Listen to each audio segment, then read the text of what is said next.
The lunar plague. John had always dreamed of being an astronaut ever since he was a little boy staring up at the stars. And now, as he stepped out of the lunar lander and onto the surface of the moon, he couldn't believe that he was finally living out his dream.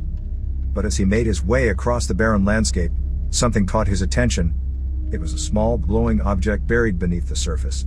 Intrigued, John dug it out and was amazed to find that it was some kind of advanced technology. He immediately radioed back to Mission Control, telling them about his discovery. They were stunned and ordered him to bring the device back to Earth for further study. But as John prepared to leave, he was approached by a group of strange, alien beings. They were humanoid in appearance, with pale skin and large, almond-shaped eyes. They told John that they were the inhabitants of a civilization that lived beneath the surface of the moon.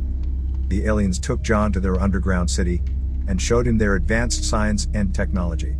They had mastered the art of harnessing the power of the sun and had even developed a way to travel through space without the use of rockets.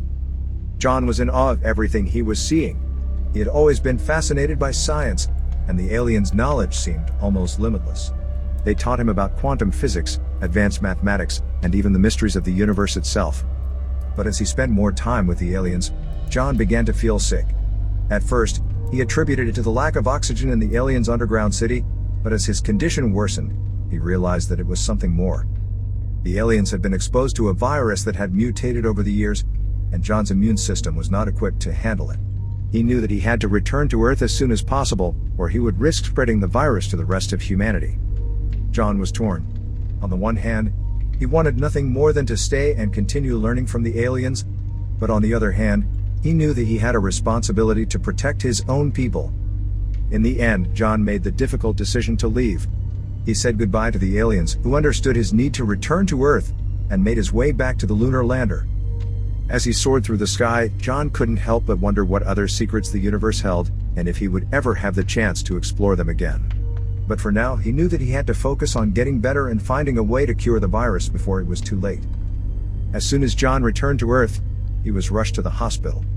The doctors were shocked by his condition and immediately began running tests to determine the cause of his illness. It wasn't long before they discovered that John had been infected with a virus that he had contracted while on the moon. It was a mutated strain that was unlike anything they had ever seen before, and they knew that they had to act quickly in order to save his life.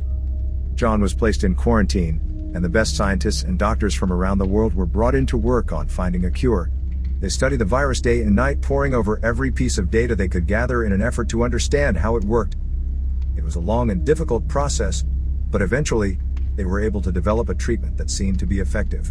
They administered it to John, and to their relief, he began to improve. After weeks of intense treatment, John was finally declared virus-free and released from the hospital.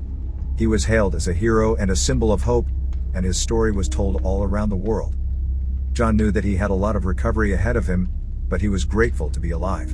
And as he looked up at the stars, he couldn't help but feel a sense of wonder and excitement about what the future might hold.